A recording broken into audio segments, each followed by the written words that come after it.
Hi friends, welcome to మన Bommarillu. Upcoming రివ్యూలోకి వెళ్ళిపోదాం. అక్షయ DNA రిపోర్ట్స్ని సత్య తన ఇన్ఫ్లుయెన్స్తో నెగిటివ్ వచ్చేలా చేస్తాడు కదా.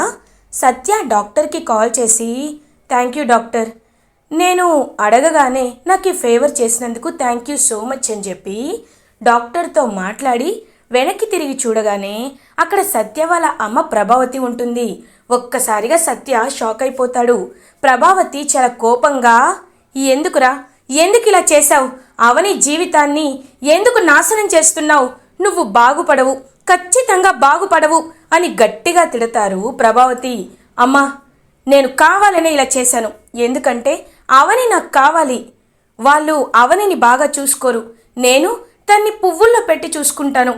అందుకే అవని శ్రీకర్ ఇంకా దూరం అవ్వాలని నేను ఇలా చేశానమ్మా అని సత్య చెప్తాడు. ప్రభావతి, చి దుర్మార్గుడా, ఇంకా నీ ఆటల్ని నేను చూస్తూ ఉండను. ఇంకా కొన్ని రోజులే కదా, మారుతాడేమో, వాళ్ళిద్దరి అన్యోన్యతని చూసైనా మారుతావేమో అనుకున్నాన్రా. కానీ నువ్వెప్పటికీ మారవు. నీ గురించి అవనికి అన్ని నిజాలు చెప్పేస్తాను. నువ్వే డిఎన్ఏ రిపోర్ట్స్ని మార్చావని చెప్తాను. అప్పుడు అవనినే నీ అంతు చూస్తుంది అని చెప్పి స్పీడ్గా వెళ్తూ ఉంటారు ప్రభావతి.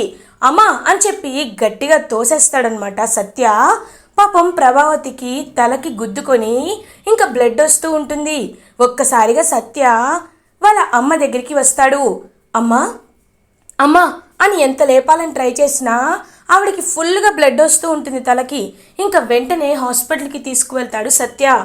సారీ అమ్మా, నేను కావాలనే నిన్ను తోసేశాను. ఎందుకంటే నా గురించి అవనికి ఎవ్వరూ నిజాలు బయట పెట్టకూడదు.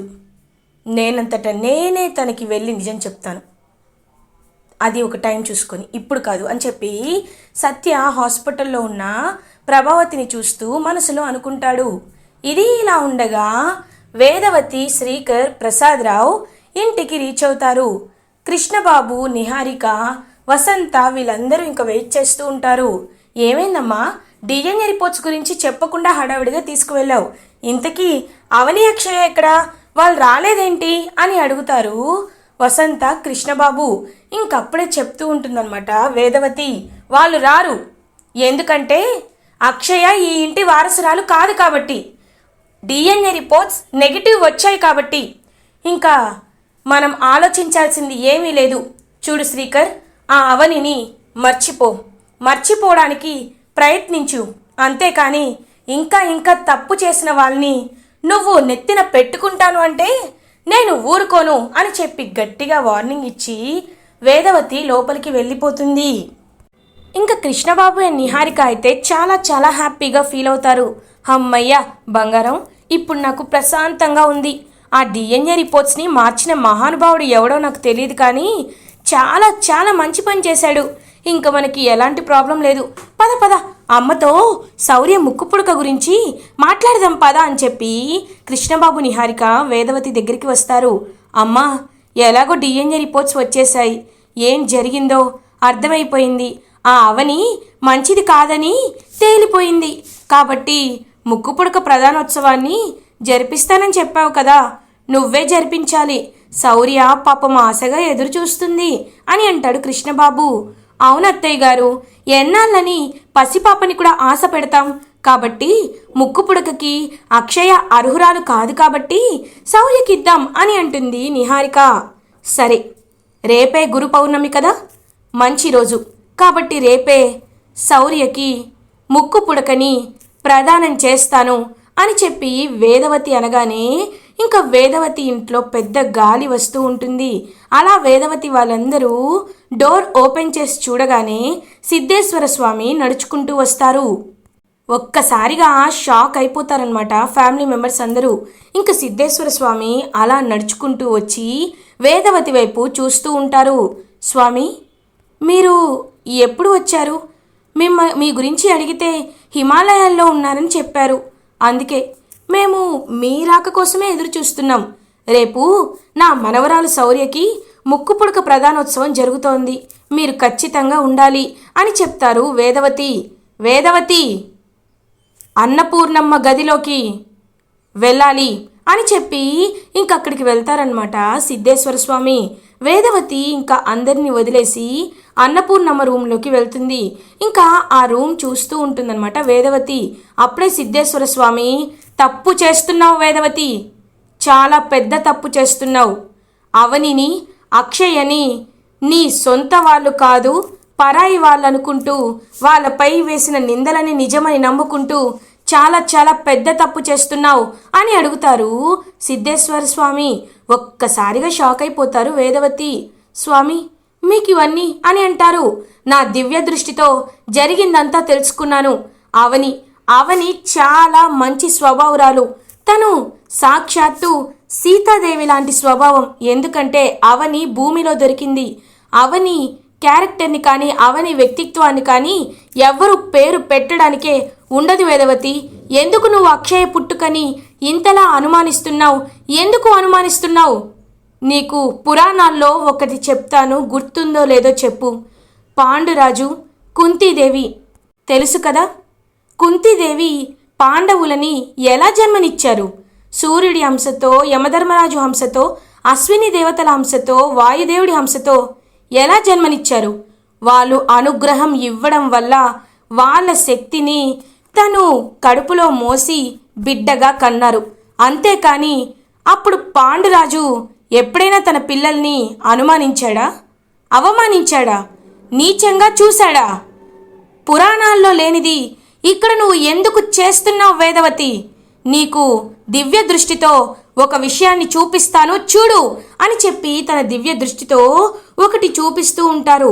ఏ రోజైతే అవని అండ్ శ్రీకర్ తను ప్రెగ్నెంట్ అవ్వాలి, తనకి బిడ్డ పుట్టాలి, తన వంశం పెరగాలి అని దేవుడి గుడిలో పూజ చేస్తుందో అప్పుడే కరెక్ట్గా శివుడు మూడో కన్ను తెరిచి ఒక మహా అద్భుతం జరిగి శివుని మూడో కంటి ద్వారా ఒక వెలుగనేది అవని పొట్టలోకి వెళ్ళి తను వెంటనే స్పృహ కోల్పోతుంది.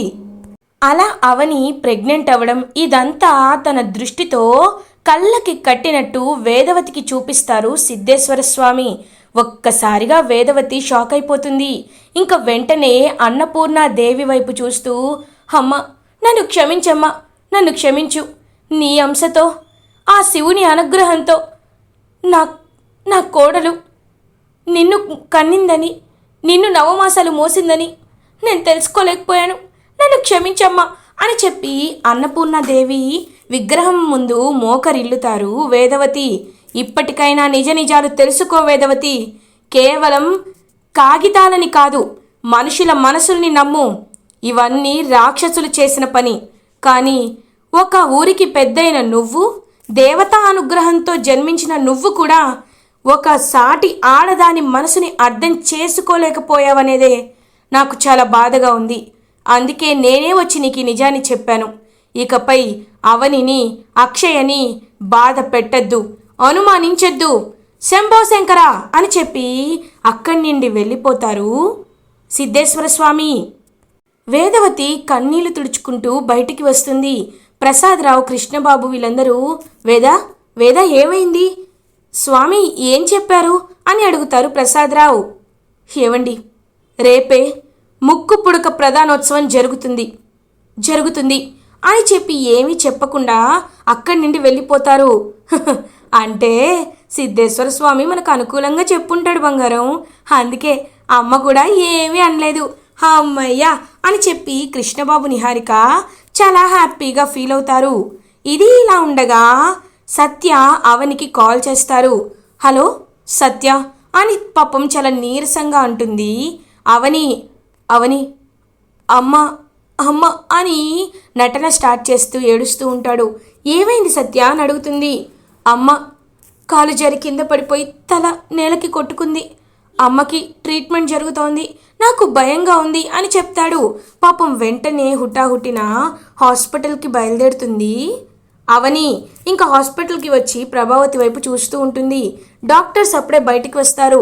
డాక్టర్, మా అమ్మకి ఎలా ఉంది అని అడుగుతారు. She out of danger. కాకపోతే తలకి బలమైన గాయం తగలడం వల్ల ఆవిడ గతాన్ని మర్చిపోయారు.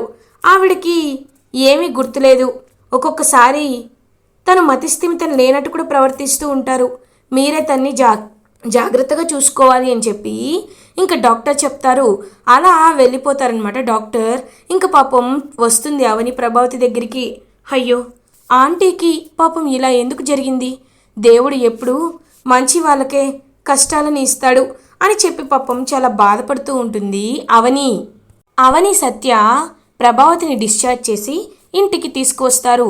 పాపం ప్రభావతికి ఇంకా జ్యూస్ తాగిస్తూ టాబ్లెట్స్ ఇస్తూ ఉంటుందన్నమాట అవని నిన్నిలా మా ఇంట్లో చూడాలనే కదా నేను కోరుకున్నది అని చెప్పి ఇంకా చాలా హ్యాపీగా ఫీల్ అవుతాడనమాట సత్య. అప్పుడే ఇంకా సుజాత కాల్ చేస్తుంది అవనికి. అమ్మ అవని, అక్షయ చాలా బాధపడుతుంది, అక్షయ చాలా కంగారుగా ఉంది, నువ్వు తనని రావాలని చెప్పి ఫోన్ చేసేసరికి ఇంకా అలా అక్షయ అయితే వెళ్తుందనమాట. సో అక్షయ గురించి అవని, సత్య ఏదైనా ప్రాబ్లం ఉంటే నాకు కాల్ చేయి, నేను వెళ్తాను, అక్కడ అక్షయ బాధపడుతుందంట అని చెప్పి ఇంటికి వెళ్ళిపోతారు అవని. ఇంకా అలా అక్షయ దగ్గరికి వెళ్ళి పాపం అక్షయ బాధపడుతుంటే ఓదారుస్తుంది అవని. చూడమ్మా, మంచి వాళ్ళకి ఎప్పుడు మొదట్లో కష్టాలు ఉంటాయి, కానీ ఎవరు తోడుగా ఉన్నా లేకపోయినా ఆ దేవుడు మనకి ఖచ్చితంగా తోడుగా ఉంటాడు. నువ్వేమీ కంగారు పడద్దు, అర్థమైందా? ఆ అమ్మవారే మనల్ని చూసుకుంటారు, మనల్ని కాపాడుతారు, ఖచ్చితంగా కాపాడుతారు అని చెప్పి పాపం ఓదారుస్తూ ఉంటుంది అక్షయని అవని. ఇది ఇలా ఉండగా మార్నింగ్ అవుతుంది. వేదవతి ఇంట్లో ముక్కు పుడక ప్రధానోత్సవం కార్యక్రమం స్టార్ట్ అయిపోతుంది. వేదవతి, ప్రసాదరావు అందరూ పట్టు బట్టలు కట్టుకొని ఇంకా డోలు సన్నాయిల్ని పెట్టించి రథాన్ని తెప్పించి అంగరంగ వైభవంగా అన్ని తాంబూలాలు మొత్తం రెడీ చేసుకుంటూ ఉంటుంది వేదవతి. శౌర్య హ్యాపీగా రెడీ అయ్యి ఇవాళ నాకు ముక్కు పుడక పెడతారు అని చెప్పి డ్యాన్స్ వేస్తూ ఉంటుంది. అప్పుడే ఇంకా ప్రసాదరావు, వేద బయట పల్లకిని చూశాను, పల్లకి ఎందుకు, శౌర్య మన ఇంట్లోనే ఉంది కదా అని అంటారు ప్రసాదరావు.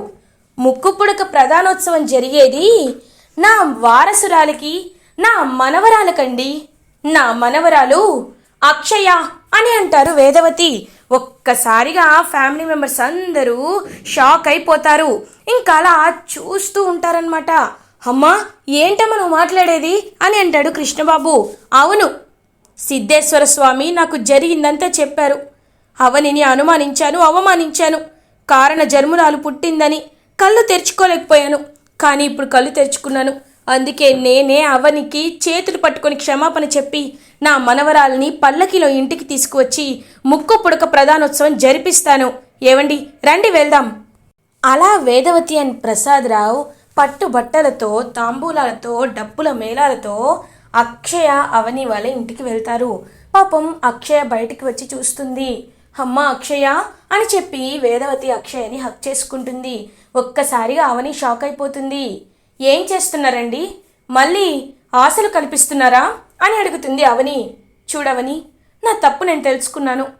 నువ్వు ఒక దైవాంశ సంభూతురాలువని, నీ కడుపున అమ్మవారే పుట్టిందని నేను కళ్ళు తెరుచుకున్నాను. కాబట్టి ఇప్పటి వరకు జరిగిందంతా మనసులో పెట్టుకోవద్దు, నన్ను క్షమించు. ఇవాళ నా మనవరాలికి, నా వారసురాలికి ముక్కు పుడక ప్రధానోత్సవం చేయాలనుకుంటున్నాను. నా మాటలు కాదనకుండా రామ్మ, ఇదిగో డప్పుల మేళాలను తెప్పించాను అని చెప్పి వేదవతి అంటారు. అవని ఆలోచనలో పడుతుంది. ప్రసాదరావు, చూడమ్మా అవని, ఇందులో ఆలోచించాల్సిందేమీ లేదమ్మా. నీ గురించి అంతా అర్థమయ్యేలా వేదవతి తెలుసుకుంది. DNA రిపోర్ట్లని కాదు, నీ మనసుని, మనస్తత్వాన్ని నమ్ముతోంది. అక్షయకి ముక్కు పుడక ప్రధానోత్సవం చేయడం కరెక్ట్ అని తను బలంగా నమ్ముతుంది. కాబట్టి వెళ్ళాలమ్మా, రా వెళ్దాం అని ప్రసాదరావు కూడా రిక్వెస్ట్ చేస్తూ ఉంటారు. ఇంకా అవని పాపం ఆలోచిస్తూ ఉంటే సుజాత, చూడవని, ఇది చాలా బంగారు అవకాశం, నీ గురించి అత్త అర్థం చేసుకుంది కదా, వెళ్ళమ్మా అని చెప్పి పంపిస్తుంది. అలా ఇంకా అక్షయని తీసుకువెళ్ళి పల్లకిలో కూర్చోపెట్టి ఘనంగా డప్పుల మేళాలతో ఇంటికి తీసుకువచ్చి ఇంకా అలా అక్షయకి మొత్తం అన్నీ చేసి ముక్కు పుడక ప్రధానోత్సవాన్ని చేస్తారు. అలా ఇంకా వేదవతి అదంతా చూస్తూ ఫ్యామిలీ మెంబర్స్ అందరూ హ్యాపీగా ఫీల్ అవుతారు. అప్పుడే ఇంకా నాగమ్మ వచ్చి బ్లెస్సింగ్స్ ఇస్తూ ఉంటుంది. ఇంకా చిలకమ్మ కూడా పైనుంచి పూల వర్షాన్ని కురిపిస్తూ ఉంటుంది అక్షయపై. ఫ్యామిలీ మెంబర్స్ అందరూ చాలా హ్యాపీగా అదంతా చూస్తూ ఉంటారు. ఇలా ఎపిసోడ్ ఎండ్ అవుతుంది. ఫర్దర్ ఎపిసోడ్ రివ్యూస్ ముందుగా మీకు కావాలి అనుకుంటే మా ఛానల్ని సబ్స్క్రైబ్ చేసుకోండి. Thanks for watching.